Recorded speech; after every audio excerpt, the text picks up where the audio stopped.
अज़ीज़ तलबा व तालिबात, अस्सलाम वालेकुम रहमतुल्लाहि व बरकातुहू।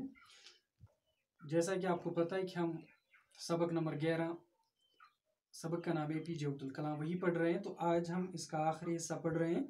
आज हमें बताया जाएगा कि आखिरी हिस्से में अब्दुल कलाम के बारे में कि उन्होंने क्या किया, कहाँ पे इनकी वफ़ात हुई, तो और इसके अलावा कौन से अवार्ड इनको दिए गए। चलिए पढ़ते हैं। अब्दुल कलाम 83 बरस की उम्र में 27 जुलाई 2015 को बरोजपीर शिलांग में एक तकरीब में खिताब कर रहे थे। तभी उन्हें अचानक दिल का दौरा पड़ा और वो वहीं गिर पड़े। उन्हें इंतहाई तशवीशनाक हालत में अस्पताल मुंतकिल किया गया, लेकिन वो जानबर न हो सके और वहीं दम तोड़ दिया। अब्दुल कलाम को हुकूमत हिंद की तरफ से 1981 ईस्वी में IAS के ज़मन में पद्म भूषण अवार्ड से नवाजा गया। 1997 में उन्हें भारत के सबसे बड़े शहरी अवार्ड भारत रत्न से नवाजा गया। 18 जुलाई 2002 को 90% अक्सरियत की तरफ से हिंदुस्तान का सदर मुंतखब किया गया और उन्होंने 25 जुलाई को अपना ओहदा संभाला। इस ओहदे के लिए उनकी नामजदगी का ऐलान उस वक़्त की हुक्मरान कौमी जमहूरी इत्तेहाद की हुकूमत ने किया था, जिसे इंडियन नेशनल कांग्रेस की हिमायत हासिल थी। बाई बाजू की जमातों ने अपनी तरफ से 87 साला मोहतरमा लक्ष्मी सहगल के नाम का इंदराज किया था, जो सुभाष चंद्र बोस की आज़ाद हिंद फौज और दूसरी जंग अजीम में अपनी शराकत के लिए मारूफ थी। अब्दुल कलाम ने अपनी अदबी व तसनीफ़ी काविशों को 4 बेहतरीन किताबों में पेश किया है। पहली परवाज़ विंग्स ऑफ फायर का उर्दू तर्जमा, दूसरी India 2020 a vision for the new millennium, तीसरी माई जर्नी, चौथी ignited minds unleashing the power. इन किताबों का कई मुल्की व गैर मुल्की ज़बानों में तर्जमा हो चुका है। इस तरह अब्दुल कलाम हिंदुस्तान के एक ऐसे साइंसदान हैं जिन्हें 30 यूनिवर्सिटियों और इदारों से डॉक्टरेट के इजाफी एजाजी डिग्रियां दी गई हैं। हाँ तो बच्चों, जैसा कि आपको पता है कि हम APJ अब्दुल कलाम के बारे में पढ़ रहे हैं, तो इसमें हमें बताया गया पहले कि इनका नाम जो है अबुल फाकिर ज़ैनुल आबिदीन अब्दुल कलाम, या जिन्हें अव्वल पाकर जैनुल आबिदीन भी कहा जाता है। हिंदुस्तान के ये साबिक सदर रह चुके हैं और इसके अलावा ये एक मशहूर व मारूफ एटमी साइंसदान भी रह चुके हैं। तो इनकी पैदाइश 15 नवंबर 1931 ईस्वी को होती है। ये रियासत तमिलनाडु में पैदा होते हैं और 27 जुलाई 2015 को दिल का दौरा पड़ने से यानी हार्ट अटैक होने की वजह से इनका इंतकाल हो जाता है। ये इस दुनिया से चले जाते हैं, चल बसते हैं। या इसके बाद अब्दुल कलाम जो है, ये भी कहा गया कि अब्दुल कलाम जो है हिंदुस्तान के 11वें सदर रह चुके हैं। इससे पहले 10 सदर रह चुके हैं हिंदुस्तान के। तो इन्हें हिंदुस्तान के आला अवार्ड भी दिए गए, जिनमें पद्म भूषण और भारत रत्न भी शामिल हैं। ये अवार्ड्स इनको दिए गए, इनामात दिए गए। तो अब्दुल कलाम जो है, इनकी सदारत की जो मुद्दत है वो 25 जुलाई 2007 को खत्म हुई। यानी 25 जुलाई 2007 तक ये हिंदुस्तान के सदर रह चुके हैं। तो शुरुआत इन्होंने की 25 जुलाई 2002 को, यानी 5 साल के लिए हिंदुस्तान के सदर रह चुके हैं। तो डॉक्टर अब्दुल कलाम जो है, इनका ताल्लुक हिंदुस्तान की एक रियासत जिसका नाम तमिलनाडु है उसी से है और इनके वहाँ की एक मुतवस्त खानदान, मिडिल क्लास फैमिली से इनका ताल्लुक था। तो इनके वालिद जो थे माहीगीरों यानी मछलियां पकड़ने वालों को अपनी कश्ती ये किराया पे दिया करते थे और उसी से ये अपना गुजारा चलाया करते थे। तो इनके वालिद जो चूंकि अनपढ़ थे, मगर अनपढ़ होने के अनपढ़ होने के बावजूद भी इनकी जिंदगी के जो गहरे नकूश थे, गहरे असरात थे, वो अब्दुल कलाम की जिंदगी पे पड़े और इन्होंने अपनी वालिद की अमली जिंदगी से सबक सीखा और ये सबक जो है, ये असबाक जो है, इनकी आने वाली जिंदगी में कारआमद साबित हुई, फायदेमंद साबित हुई।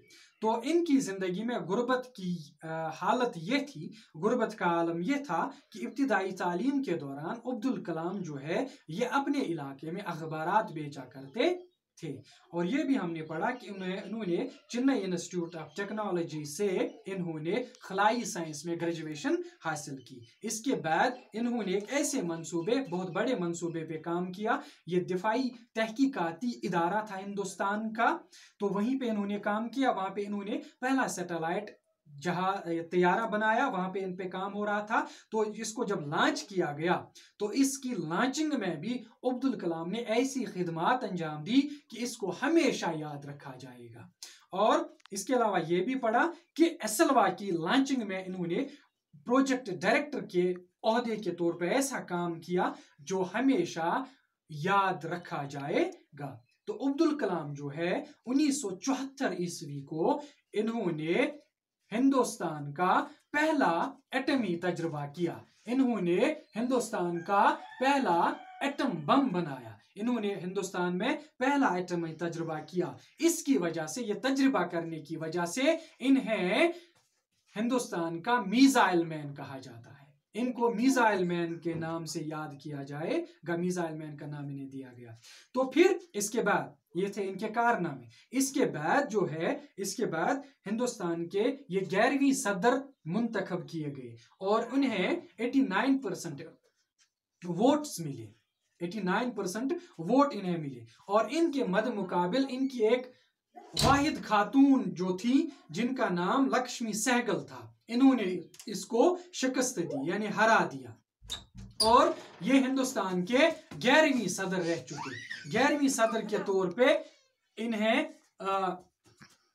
हिंदुस्तान के 11वीं सदर ये रह चुके हैं और इस सदारत के लिए इन्हें लक्ष्मी सहगल को हराना पड़ा। तो 11वीं सदर होने का इन्होंने एजाज हासिल किया और इसके अलावा इनके सदर बनने में कोई उस वक्त शुबा नहीं था, कोई शक नहीं था। और ये जो वोटिंग हो रही थी ये महज एक रस्म था, ये महज एक रस्म था। तो इन्हें मुल्क के मरकजी अराकीन ने भी और रियासती हलकों के अराकीन ने भी इन्हें वोट दिए। तकरीबन 5000 अराकीन ने इन्हें अपना वोट दिया।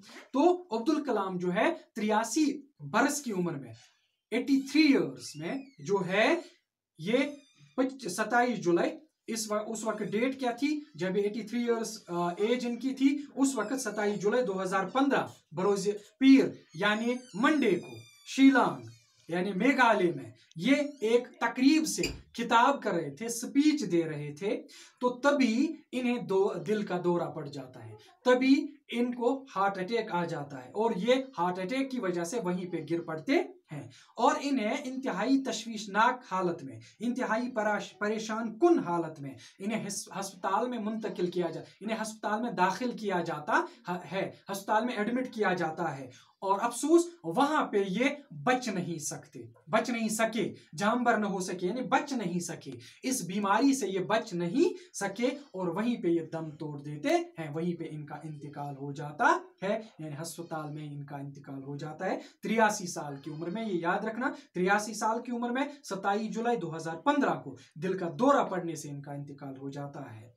ठीक, तो अब्दुल कलाम जो है इनको हुकूमत हिंद की जानिब से 1981 में 1981 में इनको पहला इनाम दिया गया, पद्म भूषण पहला इनाम इनको दिया जाता है। इसके बाद 1997 में 1997 में इनको दूसरा बड़ा अवार्ड मिलता है, हिंदुस्तान की हुकूमत की जानिब से दिया जाता है, भारत रत्न जिसका नाम है, वो इन्हें दिया जाता है। फिर 18 जुलाई 2002 को जो है फिर से कहा जाता है कि कब ये सदर बने, 18 जुलाई 2002 को वोटिंग होती है और उन्हें 90% वोट्स मिलते हैं, 90% वोट्स इन्हें मिलते हैं और ये 90% वोट्स लेके जो है सदर बन जाते हैं। 90% वोट लेके ये हिंदुस्तान के सदर बन जाते हैं या प्रेसिडेंट बन जाते हैं। और इन्होंने कब सदर का ओहदा संभाला, सदर का जो ओहदे का हलफ लिया, इन्होंने वो 25 जुलाई 2002 को सदर का ओहदा इन्होंने संभाला। और याद रहे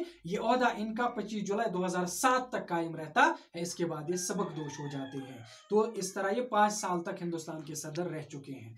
तो इस ओहदे के लिए इनको किसने नॉमिनेट किया, इनको किसने नामजद किया, इनको किसने इनका नाम तजवीज किया, ठीक, इनका नाम किसने लिया, वो थी उस वक्त की हुकूमत जिसका नाम था कौमी जमहूरी इत्तेहाद यानी NDA, नेशनल डेमोक्रेटिक अलायंस। ये उन दिनों की हुकूमत थी, बीजेपी और इसकी साथी वाली पार्टियों की हुकूमत। इन्होंने ही इसका नाम तजवीज किया, इन्होंने ही इसका नाम सामने लाया। और उस वक्त जो हिंदुस्तान की कांग्रेस पार्टी जो है, इन्होंने इस APJ अब्दुल कलाम की हिमायत की, इसको अपनी तरफ से भी अपना उम्मीदवार माना, इसको अपना जो है अपना वोट इसको दे दिया अब्दुल कलाम को। और जो बाई बाजू यानी अपोजिशन जो पार्टीज थी, अपोजिशन जमातें जो थी, उन्होंने उस वक्त 87 साल 87 ईयर्स ओल्ड जो लक्ष्मी सहगल थी उसको अपनी तरफ से यानी अपोजिशन जमातों ने लक्ष्मी सहगल नामी खातून को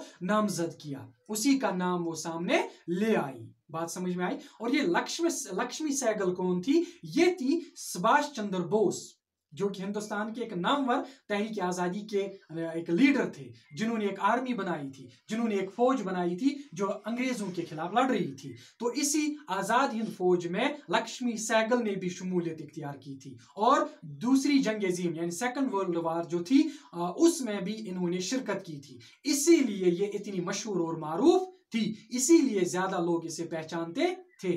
तो ये थी इनकी इंतखाबी यानी किस तरह से, एक तो पहला हमें बताया गया कि इन्होंने तालीम कहाँ पे हासिल की, पैदा कहाँ पे हुए अब्दुल कलाम, APJ अब्दुल कलाम। इसके बाद ये बताया गया तालीम कहाँ से हासिल की, किस तरह से की।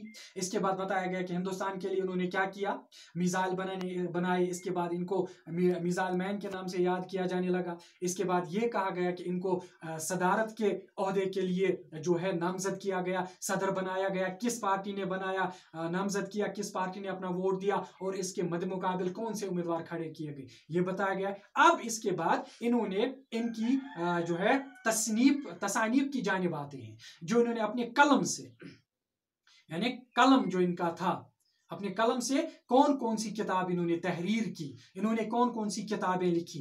तो अब्दुल कलाम ने जो इनकी किताबें थी मजमून नवीसी के हवाले से इनकी 4 किताबें जो है बेहतरीन 4 किताबें जो है पेश की जाती हैं, जो सबसे बेहतरीन किताबें इन्होंने लिखी हैं। पहली उनमें से परवाज, ये उर्दू तर्जमा है इनकी किताब का विंग्स ऑफ फायर, ठीक, ये पहली किताब है। दूसरी किताब इनकी India 2020, India 2020 a vision for the new millennium, ये है इनकी दूसरी किताब का नाम। तीसरी माई जर्नी, ये इसकी तीसरी किताब का नाम। चौथी इग्निटेड माइंड्स इनलैशिंग द पावर, यह है इनकी चौथी किताब का नाम। तो ये 4 मशहूर किताबें इन्होंने तसनीफ की है, इन्होंने लिखी है। यह अदबी दुनिया में इनका कारनामा। वो था साइंसी दुनिया में जो उन्होंने मिसाइल एटमी तजर्बात की, वो थे साइंसी दुनिया में। फिर सियासी दुनिया में ये सदर बने, ये था वो था सियासी कारनामा इनका। एटमी कारनामा था कि हिंदुस्तान को एटमी पावर बनाया। यह है अदबी कारनामा की 4 बेहतरीन किताबें उन्होंने लिखी। तो इनकी किताबें जो है 4 किताबें, ये इनकी किताबों का हिंदुस्तान की मुख्तलिफ जबानों में इनका तर्जमा किया गया, ट्रांसलेट किया गया और गैर मुल्की जबानों में भी इनको ट्रांसलेट किया गया, तर्जुमा किया गया। इस तरह से अब्दुल कलाम जो है हिंदुस्तान के ऐसे सियासतदान हैं, हिंदुस्तान के ऐसे सियासी लीडर हैं जिन्हें 30 मुख्तलिफ यूनिवर्सिटियों की जानिब से और मुख्तलिफ इदारों की जानिब से डॉक्टरेट की डिग्री दी गई, PhD की डिग्री, एजाजी डिग्री दी गई, इनामात के तौर पे इनको डॉक्टरेट की डिग्री दी गई। तो अगले लेक्चर तक के लिए अस्सलाम वालेकुम व रहमतुल्लाह।